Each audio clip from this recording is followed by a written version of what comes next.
persona como ciudadano exprese que soy homosexual o que soy un hombre gay en los espacios laborales, en los espacios sociales, se torna un tanto complicado, porque inmediatamente voy a ser víctima de estigmatización.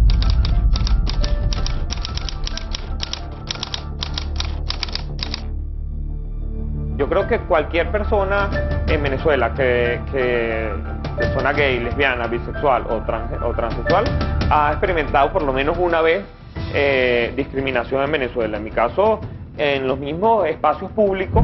Que por haber colocado en el currículo ciertas actividades relacionadas con la comunidad LGBT, entonces por allí ya pusieron cierto distanciamiento. Entonces de ahora en adelante la elección es, bueno, yo manejo una dualidad de currículo y si voy a ser docente universitario, evito colocar mis actividades LGBTI, las del Festival de Cine, etcétera.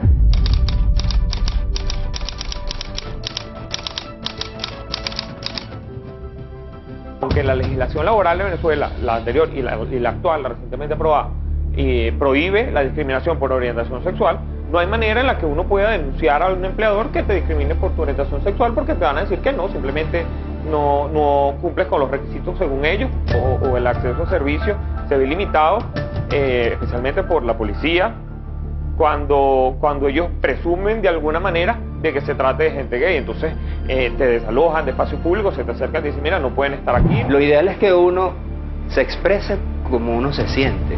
Sin embargo, uno sabe que la situación venezolana a nivel del empleo no es fácil y pues debemos ajustarnos lamentablemente a ciertas normas para tener entrada monetaria. Y hemos venido haciendo incidencia para el reconocimiento de los derechos humanos de las personas lesbianas, gay, bisexuales, trans, intersex, principalmente para erradicar la violencia de la que somos objeto en todos los espacios públicos y privados, violencia de la que somos objeto por parte de los cuerpos policiales.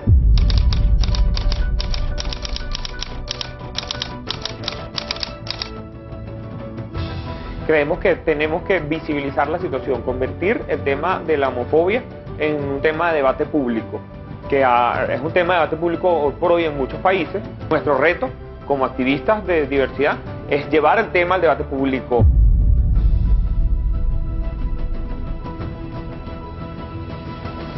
No son distintos, no los tratemos distintos. Hoy es el Día Mundial contra la Homofobia y es por eso que hemos querido tocar este tema aquí en Soluciones. ¿Cómo podemos lograr una sociedad más inclusiva, más tolerante ante la diversidad sexual? Para ello invitado a José Ramón Berentes, quien es miembro de Unión Afirmativa, es además politólogo, así que vamos a tocar no solamente esta discriminación social, sino también otro tipo de discriminación que quizás puede ser desde el punto de vista jurídico. Buenos días y bienvenido. Hola, Shirley. Vamos a explicarle a la gente por qué se celebra hoy el Día Mundial contra la Homofobia. Fue porque en 1990 la Organización Mundial de la Salud sacó de la lista de trastornos o enfermedades mentales la homofobia como tal. Y de allí quiero comenzar, de ahí comienza la lucha.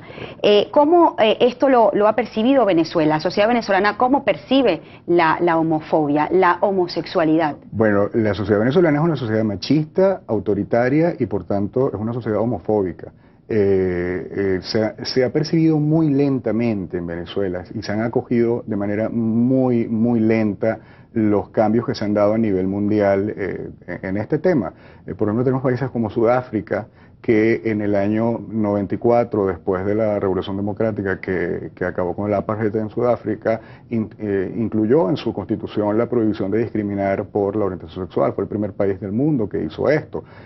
Países, por ejemplo, como Fiji, que hizo lo mismo. Nepal, en Asia, al lado de la India, que también ahorita está en un proceso constituyente donde no solamente incluye la orientación sexual, sino la identidad de género y reconoció el derecho de las personas transgénero a autoidentificarse con el sexo y el nombre legal de su preferencia. En Sudamérica prácticamente somos, junto con Paraguay, los dos países que todavía no han legislado en materia de protección por la orientación sexual o la identidad de género, a pesar de que el Estado venezolano actual ha producido avances legislativos muy tímidos que se quedan en lo formal porque incluyen las expresiones de orientación sexual e identidad de género en ciertas leyes, pero esta inclusión no agrega absolutamente nada a los derechos que ya estaban reconocidos antes de esa inclusión. Desde el punto de vista jurídico, ¿en qué sienten ustedes que están en desigualdad con relación a los otros ciudadanos? Bueno, mira, básicamente la protección de nuestras familias en primer lugar y en segundo lugar, bueno, no en segundo, en primerísimo lugar también en la capacidad legal de las personas transgénero de autodefinirse como individuos en cuanto al reconocimiento de su identidad.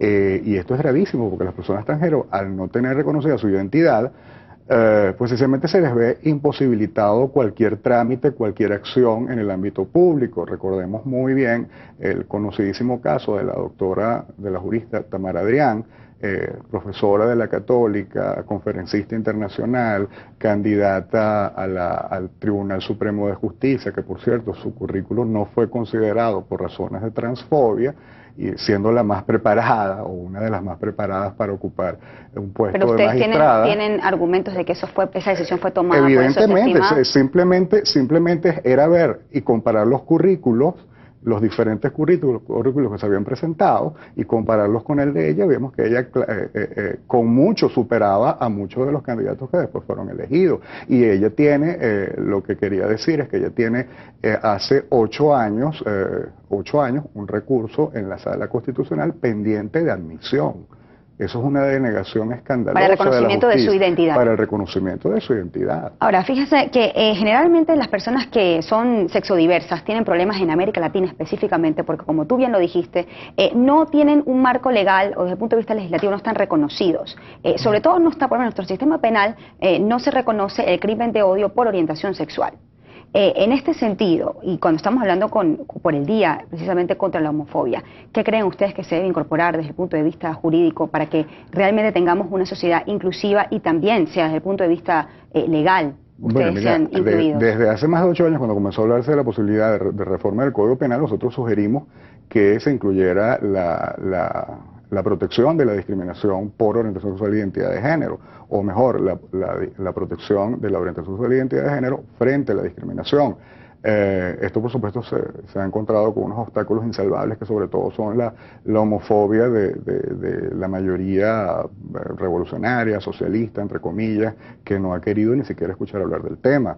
Se han presentado episodios públicos donde salen pidiendo disculpas, pero esas disculpas no se expresan en protección legal específica. Entonces, y recordemos que hay una sentencia de la Sala Constitucional que dice que la Constitución protege a las personas frente a la discriminación por orientación sexual, que es la 190, que fue publicada en el año 2008, pero esto no ha sido atendido por la Asamblea Nacional, que es la responsable. Una persona que sea sexodiversa, si es atacada, no tiene a dónde acudir, o por lo menos bajo ese argumento, porque yo tengo entendido que siempre se justifica o quizás se invisibiliza con términos como ajuste de cuentas o ese tipo de cosas, pero cuando empiezas a ahondar, fue un crimen pasional, crimen pasional entre dos varones homosexuales, cuando no ha sido así, cuando a veces se ha tratado de lo que llaman, entre comillas, ajusticiamientos por su orientación sexual. Aparecen personas fallecidas o asesinadas en su domicilio y dicen que fue un crimen pasional. O sea, ¿se ha podido levantar cifras con esta problemática que ustedes tienen? Muy poco, pero digamos, los casos que nos han llegado a nosotros, que hemos podido verificar, desde el año 1994 pasan de 150.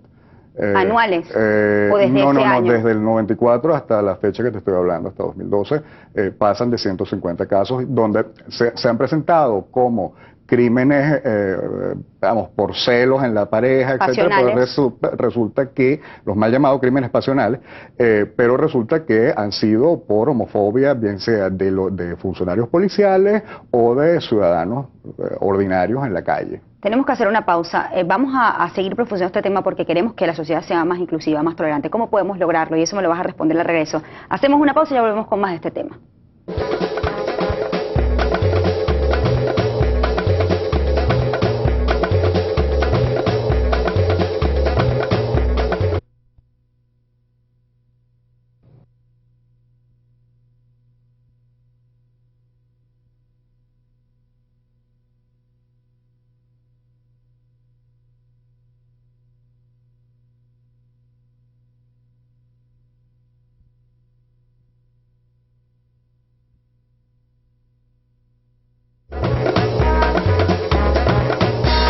marco legal que tenemos en Venezuela con respecto a la diversidad sexual y a nuestros derechos es casi inexistente. Hay leyes que hablan en cierta manera de la no discriminación, pero no está explícitamente la diversidad sexual como tal. El tema de la violencia de las personas de diversidad sexual es muy oscuro porque igual hay impunidad en Venezuela en muchas áreas y en la condición de la seguridad social o ciudadana. En el tema de la diversidad es más aún, porque hay un miedo a la denuncia, un miedo a ponerse en evidencia. Entonces las cifras son muy bajas, muy poca gente denuncia, los porcentajes de denuncia son bajísimos, no solamente en el tema de derechos ciudadanos, sino en el cotidiano. Países como Ecuador, Bolivia y hasta la misma Nicaragua y Cuba están dando pasos efectivos y evidentes que Venezuela lamentablemente, timoratamente, ni siquiera timoratamente, se ha atrevido a darlos. Nosotros somos creyentes que el cambio de este paradigma se va a dar es con visibilidad. Sin visibilidad, si no somos y existimos y tenemos voz como ciudadanos, nuestros derechos no van a ser reconocidos. Sabemos que hay mucho miedo a esa visibilidad, pero tenemos que dar la cara. Tienen que dar la cara nuestros padres, tienen que dar la cara nuestra familia, nuestros amigos, nuestros educadores, porque lo que está en juego no es solamente nuestros derechos humanos, sino muchas veces por homofobia en nuestra vida y nuestra salud. Hoy buscamos construir una sociedad mucho más tolerante ante la diversidad sexual. La gente nos escribe a través del Twitter, por ejemplo, nos dice Antonio Álvarez, creo que la educación y el respeto desde el hogar por sus semejantes es muy importante. Frasam dice, una preferencia sexual solo exigimos respeto porque somos seres humanos como todos, con sentimientos y con necesidades. Montiel Diana dice, se nace con una orientación sexual, pero la sociedad no está estructurada con base a la diversidad, sino a la homogeneización. Modas Mili dice, las personas gays son seres humanos iguales que los demás, así como ellos respetan su entorno, ellos también merecen respeto. Roberto Bonielo dice, a veces la discriminación pasa porque hay homosexuales que lo hacen demasiado público, llamando la atención. Bueno, me pregunto si hacerlo público es un delito o no. No es un delito. Rosaura de Serpa, no lo comparto, pero lo respeto. Cada quien es dueño de su vida y escoge su destino. Que la diferencia no sea un motivo de exclusión. Ismael 126 nos comenta, muchas abuelas aceptan, por ejemplo, un miembro gay que muchos jóvenes. No es un problema generacional la no aceptación. Interesante. Y Radio Reflejo nos comenta, somos hombre, mujer, hijos de LGTB, la comunidad de lesbianas, gay, transexuales y bisexuales, familias dignas, en valores no somos distintos a ustedes o a todos. Parte de los comentarios que nos llegan a esta hora. Hablábamos de cómo poder lograr una sociedad mucho más inclusiva y yo creo que la solución es la educación. El problema es cómo educar para la diversidad. Estamos en una sociedad que es predominantemente católica, que la concepción de la sexualidad es judio-cristiana, que además la sexualidad es un tema tabú independientemente de la orientación sexual. Y bueno, y que además hay un sector importante de la población que considera que la homosexualidad y digamos todo lo que para no excluir lo que son los gays, las lesbianas, los transexuales y los bisexuales trastornan los que son los valores tradicionales de la familia. ¿Qué argumentos tienes para responder con relación a eso? El argumento es primero el conocimiento científico disponible hoy sobre el tema de la diversidad sexual. La protección jurídica que viene desde los organismos internacionales de derechos humanos que insistentemente vienen reconociendo la necesidad de proteger los derechos de estos grupos vulnerables y la apertura política que se ha dado en los últimos tiempos en la misma Venezuela, estando tan atrasada en este tema. Por lo menos nosotros logramos que la Mesa de la Unidad incluyera dentro de sus lineamientos la protección legal de la diversidad sexual en todos los aspectos de su situación particular. Estamos ahorita en conversaciones con el Comando Venezuela. Por el lado del gobierno también sabemos que en el Polo Patriótico se fundó una instancia dirigida precisamente a la promoción de los derechos de la diversidad sexual. Es decir, que en el debate político venezolano ya el tema está bastante claro que es un tema de derechos humanos y que el Estado tiene una obligación, una responsabilidad frente a este tema. Desde el punto de vista social y la familia. Bueno, claro, digamos, la familia es el lugar quizá más frecuente de la homofobia. Yo el año pasado, durante un trabajo que hice para la Defensoría del Pueblo, tuve la oportunidad de ver digamos, en toda el área metropolitana de Caracas, cómo la expulsión de los hogares de adolescentes homosexuales era lugar común en todas partes de Caracas. Entonces los adolescentes de 11, 12 años que le dicen a sus padres que se sienten o que creen ser homosexuales, terminan durmiendo en la calle, bajo un puente o en el liceo de la comunidad, porque algún profesor, alguna profesora se apiada de él o lo acoge en su casa. Entonces, pero ante esto no hay respuesta del Estado. Fíjate que en 10 países ya se admite el matrimonio entre homosexuales, entre personas del mismo sexo. También ya en 12 se acepta la adopción. Recientemente, esta semana, el presidente Barack Obama de Estados Unidos apoyó al matrimonio gay. No sabemos si con fines electorales o no, pero lo hizo.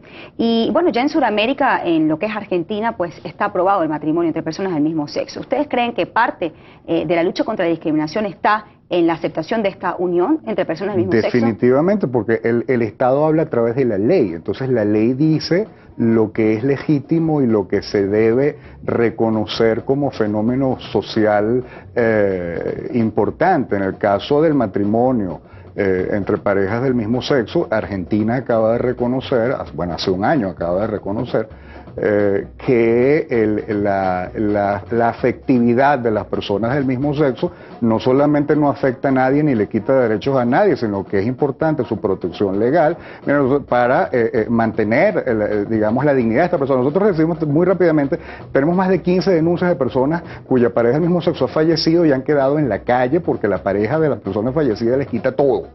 Entonces, no está reconocido legalmente. Aquí en Venezuela. Tenemos que hacer una pausa y luego seguimos con más de este tema. ¿Cómo podemos lograr una sociedad mucho más inclusiva ante la diversidad sexual? Ya regresamos.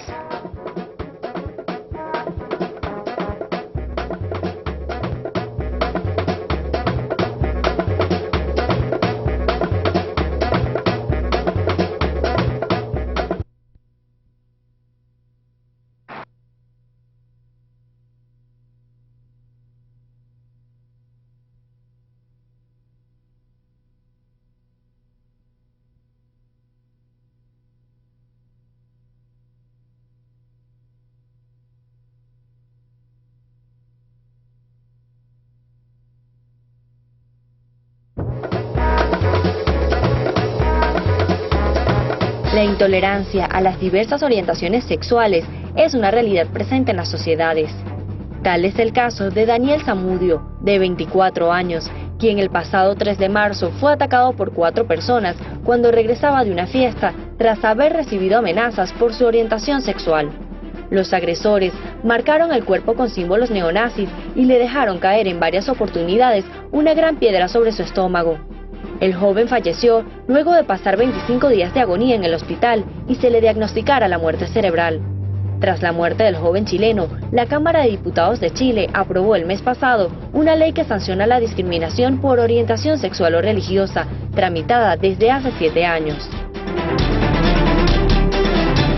El caso de Daniel Zamudio en Chile, víctima de la intolerancia, incluso la sociedad motivó a que se aprobara una ley en contra de la homofobia. Y es el tema que estamos tocando el día de hoy, cómo podemos tener una sociedad mucho más inclusiva con relación a la diversidad sexual.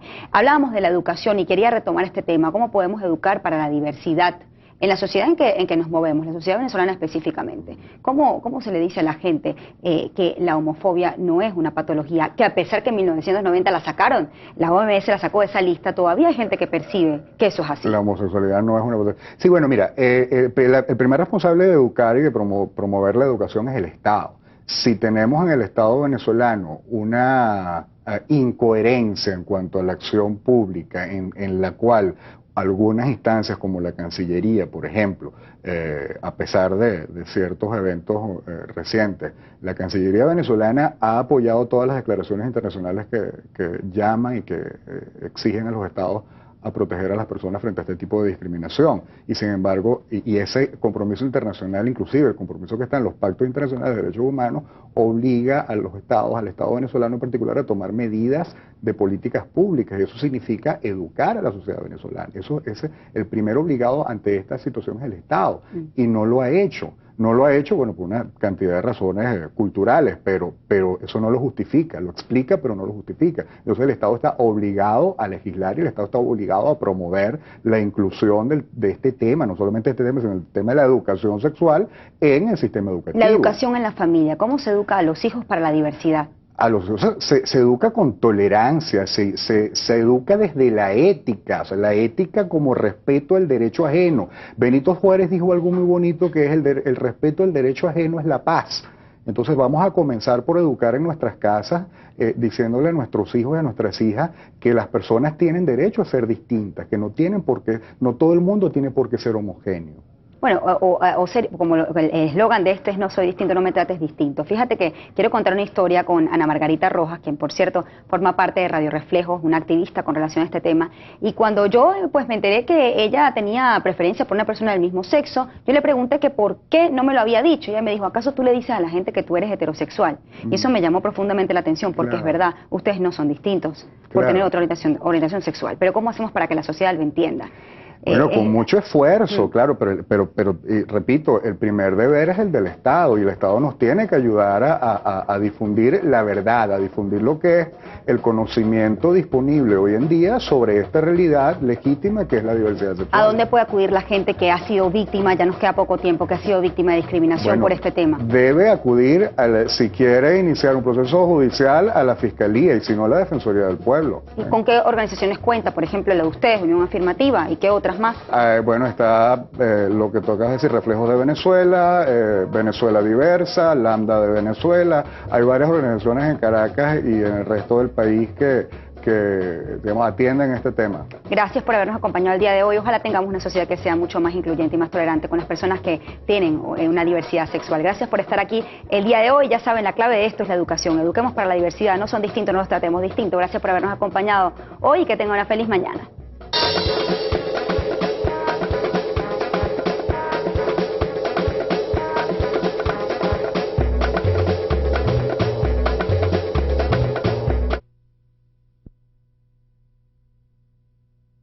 En que las personas que lleven más de 2 personas en su vehículo particular, aun cuando la placa le correspondiera dejar la vía libre, pueden circular por esas avenidas, porque lo que estamos promoviendo es el vehículo particular con una mejor utilización, con una mayor eficiencia. Si llevas más de 2 personas, tú puedes circular sin ningún problema.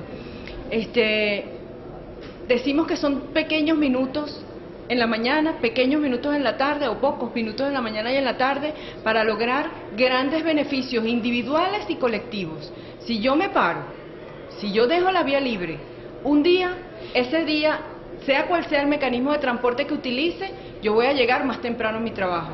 Si los demás se paran el resto de los días de la semana, yo con mi vehículo particular voy a poder circular con una mayor eficiencia por la red vial y voy a poder llegar más temprano al destino. Y así todos y cada uno de los caraqueños, tengas vehículo particular, tengas motocicleta, tengas un transporte público, seas usuario del transporte público o seas usuario de los taxis, cualquier mecanismo de transporte se va a ver beneficiado. Y un tema adicional que no debemos olvidar, y es cuán ineficientes son hoy en día los vehículos que atienden emergencias debido al congestionamiento vial.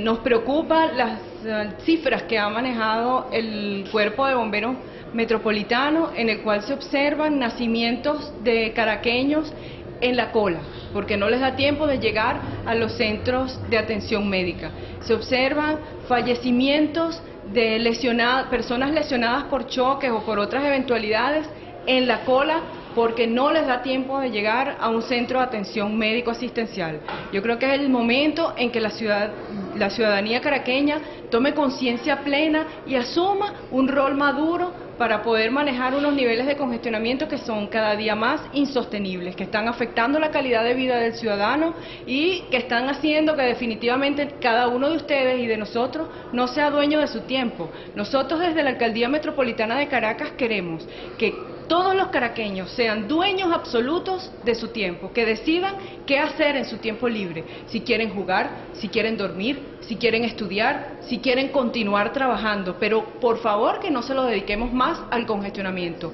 no a la cola. Quisiera antes de usted se retira apoyando su presencia en relación a lo que dice hoy el vicepresidente y la toma de nuestras sedes. A ver, el vicepresidente de la República en fechas anteriores señaló que las sedes del gobierno metropolitano no estaban tomadas, que era falso que grupos irregulares estuvieran tomando por la fuerza y las instalaciones de la Alcaldía Metropolitana. Hoy hubo unas declaraciones al respecto y entonces sobre ese punto quisiéramos referirnos.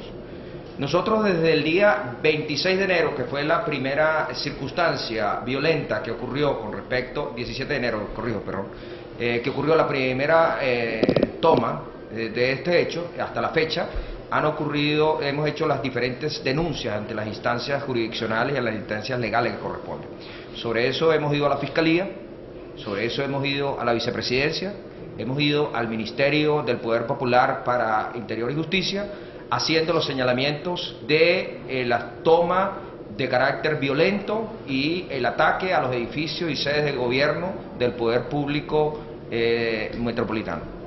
Sobre eso, en el día de ayer nos dirigimos al fiscal competente que tiene la materia, señalándole que la alcaldía metropolitana no puede acceder, o los funcionarios no pueden acceder al ejercicio de sus funciones, puesto que las sedes continúan tomadas de carácter, tomadas aún por grupos irregulares. En el día de hoy le hemos entregado comunicaciones al defensor del pueblo, le hemos entregado comunicaciones al vicepresidente de la República, le hemos entregado comunicaciones al ministro Tarek El Akshaimi, refiriéndonos en relación a que es imposible acceder a las instalaciones del gobierno metropolitano, entre esos el Palacio Metropolitano, entre esos una instalación ubicada en la esquina de Puente Trinidad que paradójicamente está tomada por funcionarios del Ministerio del Poder Popular para la Cultura y por funcionarios del Ministerio de Vivienda y Hábitat, un edificio que es propiedad de la Alcaldía Metropolitana. Allí se dice que va a funcionar una Universidad de las Artes, cuando es un edificio que es propiedad de la Alcaldía Metropolitana. En lo que se refiere al Palacio Metropolitano, solo una visita a las cercanías de estos lugares determinará que hay cadenas, que hay candados, que en la rampa de acceso al estacionamiento están estacionados de una manera estratégica las motos y vehículos que estaban allí, que son propiedad de la alcaldía, que estaban dentro de ese espacio, para que en la eventualidad que cualquier persona quisiera ingresar por alguno de estos lugares de lo que es el estacionamiento, tuviera suficientes obstáculos para ingresar, lo cual denota que es falso que las instalaciones estén disponibles para que los trabajadores y para que los funcionarios de la Alcaldía Metropolitana desempeñen la función pública para la cual han sido nombrados. Sobre esto quiero llamar la atención a las autoridades policiales y a las autoridades militares. Lo que está ocurriendo con las instalaciones del gobierno metropolitano es un golpe de Estado tipificado en el artículo 143 del Código Penal, el cual establece penas para la rebelión civil para aquellas personas que violentamente se alcen contra un gobierno legítimamente electo por el poder popular.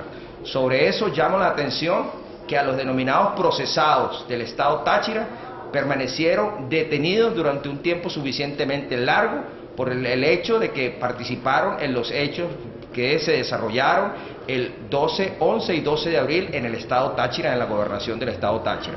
Ese es un elemento similar, es un elemento concurrente, es un elemento de características similares a lo que está ocurriendo aquí, con la gravedad que está ocurriendo a 150 metros de las instalaciones de la Vicepresidencia de la República. a 50 metros de la Cancillería de la República Bolivariana de Venezuela y a 500 metros del Palacio de Miraflores. Les recuerdo a los funcionarios de la Guardia Nacional, al comandante de la Guardia Nacional, al comandante de la Policía Metropolitana y al coordinador de los cuerpos de seguridad, en este caso al ministro El Laizañe, que la omisión en el ejercicio de las funciones para las cuales han sido designados acarrea responsabilidad penal, civil y administrativa. Es su obligación obligar a estas personas que están allí a hacer entrega de las instalaciones del gobierno metropolitano y en este caso ponerlas a la orden de la vindicta pública para que sean enjuiciados con las consecuencias que trae la ley. Esto al día de hoy le hicimos entrega a las 1:05 al vicepresidente una solicitud de audiencia por la comisión designada por el alcalde metropolitano, el procurador, el director de Civil y Política y al consultor jurídico, para que nos recibiera para demostrarle con pruebas suficientes que las instalaciones del gobierno metropolitano siguen tomadas y que es su obligación garantizar el orden público y el ejercicio de la función pública de estos funcionarios y fundamentalmente del alcalde Antonio Ledesma, que es un funcionario de elección popular que tiene